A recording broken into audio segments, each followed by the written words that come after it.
본문을 통해서 알 수 있는 것은 인생은 나무 같은 인생이 있고 겨 같은 인생이 있다는 것입니다. 시편 1편 3절 4절 말씀은 나무와 겨를 비교하면서 두 가지 인생이 있다는 것을 우리에게 알려주고 있습니다. 3절에 기록된 나무의 특징이 있죠. 사람들은 물이 없는 사막 또 광야에서 푸르고 크게 자란 나무를 보고 시냇가를 찾을 수 있었습니다. 그 계절마다 열매를 맺는 나무 때문에 생명이 없고 먹을 것이 없는 사막 광야에서 사람들은 또 동물들은 먹을 것을 공급받을 수 있었습니다. ip사귀가 마르지 않는 나무는 한낮의 뜨거운 태양으로부터 사람들을 쉬게 해주었고 또 영하까지 떨어지는 추운 밤에는 바람을 피할 수 있도록 쉼을 허락해 주었습니다.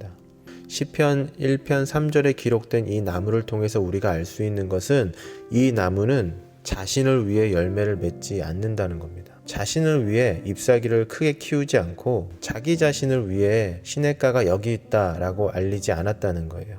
나무는 스스로를 위해 존재하지 않았어요. 세상을 위해 존재했습니다. 왜 그랬을까? 하나님이 그렇게 창조하셨기 때문입니다. 그래서 우리의 인생도 마찬가지예요, 여러분. 여러분의 삶도 하나님께서 이 나무와 같이 창조하셨다는 거예요. 여러분의 삶은 여러분을 위해 열매 맺는 삶이 아니라는 말이에요. 여러분의 삶은 여러분을 위해 큰 잎사귀를 갖는 것이 아니라는 겁니다. 여러분의 삶은 여러분이 더 잘나 보이기 위해 크게 자라는 것이 아니라고 말씀하고 계십니다. 하나님은 세상을 하나님의 뜻으로 이롭게 하고 죄로 인해 영원한 심판을 받는 비참한 존재인 수많은 사람들을 건지시기 위해 우리에게, 저와 여러분에게 열매를 맺게 하시는 분이시라는 것을 우리가 반드시 기억해야 됩니다. 그런데 여기서 더 중요한 것, 우리가 반드시 잊지 말아야 되는 것은 세상에는 이 나무와 같은 사람들이 있지만 반대로 4절 말씀처럼 곡식의 껍질, 지푸라기 같은 사람들도 있다는 거예요. 겨와 같은 사람들이 있다는 겁니다. 그들의 특징이 뭐냐? 정직하지 않아요. 신실하지 않아요. 그리고 세상과 구별되지 않아요. 이와 같은 사람들은 결국 끊임없이 세상 속에서 탈탈탈 털리다가 바람에 날려 떨어져 영원한 심판, 죽음을 맞이한다고 성경은 경고하고 있습니다. 우리가 나무가 되고 싶지만 우리가 겨일 수 있다는 거예요.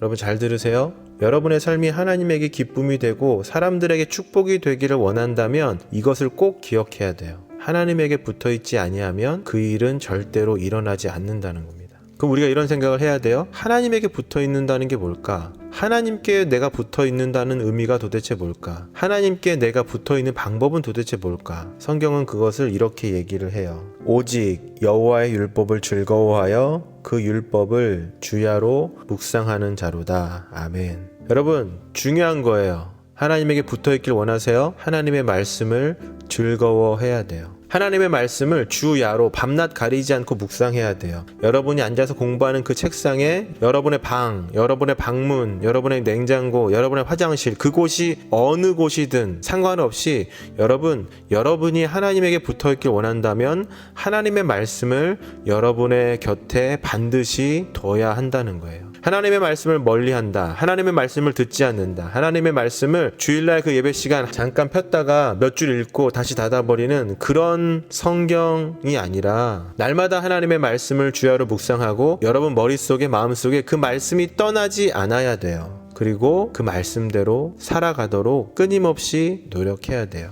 여러분 시냇가에 심겨진 나무라는 것은 이미 하나님께서 그 나무를 시냇가에 심으셨다라는 의미예요. 생각해보세요. 나무가 스스로 걸어가서 심겨질 수는 없잖아요. 여러분 그 이유는 명확해요. 하나님의 말씀을 주야로 묵상하기를 원하시는 것이 하나님의 뜻이기 때문에 그래요. 하나님의 말씀을 떠나지 않고 날마다 그 말씀을 가지고 주야로 묵상하며 하나님의 뜻대로 살아가게 하는 것이 하나님께서 저와 여러분을 향한 뜻이기 때문에 그래요. 그렇게 살아갈 때 어떤 일이 일어난다고 여러분? 시편 1편 3절 말씀처럼 여러분의 삶과 여러분의 직업과 여러분의 가정과 여러분이 하는 모든 일들을 통해서 하나님은 열매를 맺게 하실 거예요. 여러분의 잎사귀를 크게 하셔서 여러분의 커진 잎사귀를 통하여 수많은 사람들이 그 잎사귀를 통하여 회복과 쉼을 얻게 하실 거예요. 여러분이 크게 무럭무럭 자라나게 하셔서 물이 없어 생명이 없어 고통받고 혼란스러워하고 어려워하는 모든 자들을 여러분을 통하여 살리시고 회복시키실 거예요. 그것이 여러분이 잘나서가 아니라 그것이 여러분이 좋은 나무여서가 아니라 하나님이 여러분을 그렇게 심으셨다고요. 왜? 여러분을 통하여 하나님이 그 일을 행하기 행하기를 원하시기 때문에 그래요. 그러니까 여러분 기억해야 돼요. 여러분 이것이 여러분을 향하신 하나님의 뜻이에요. 하나님이 여러분을 향하신 뜻은 어떤 대학이 아니에요. 어떤 전공이 아니에요. 어떤 직업이 아니에요. 세상 사람들은 하나님이 주신 소명을 그렇게 착각해요. 그러나 여러분 하나님이 주시는 사명의 수준은 그 정도 수준이 아니에요. 여러분 하나님이 여러분을 향한 소명과 사명이 뭐예요? 여러분의 삶과 여러분의 직업과 여러분이 앞으로 갈 대학과 여러분의 교실과 여러분의 가정과 여러분의 학교가 여러분의 교회가 여러분을 통하여 여러분이 하나님께 심겨진 나무가 돼서 날마다 주야로 말씀을 묵상하는 사람들이 되었기 때문에 하나님은 그렇게 심겨진 여러분들에게 열매를 주실 거예요. 잎사귀를 크게 하실 거예요. 무럭무럭 자라게 하셔서 생명의 물을 여러분을 통해서 발견하게 하실 거예요. 그렇게 해서 여러분의 삶을 통해서 하나님은 또 다른 생명을 찾는 자들에게 하나님의 사랑을 전하실 거라는 거예요.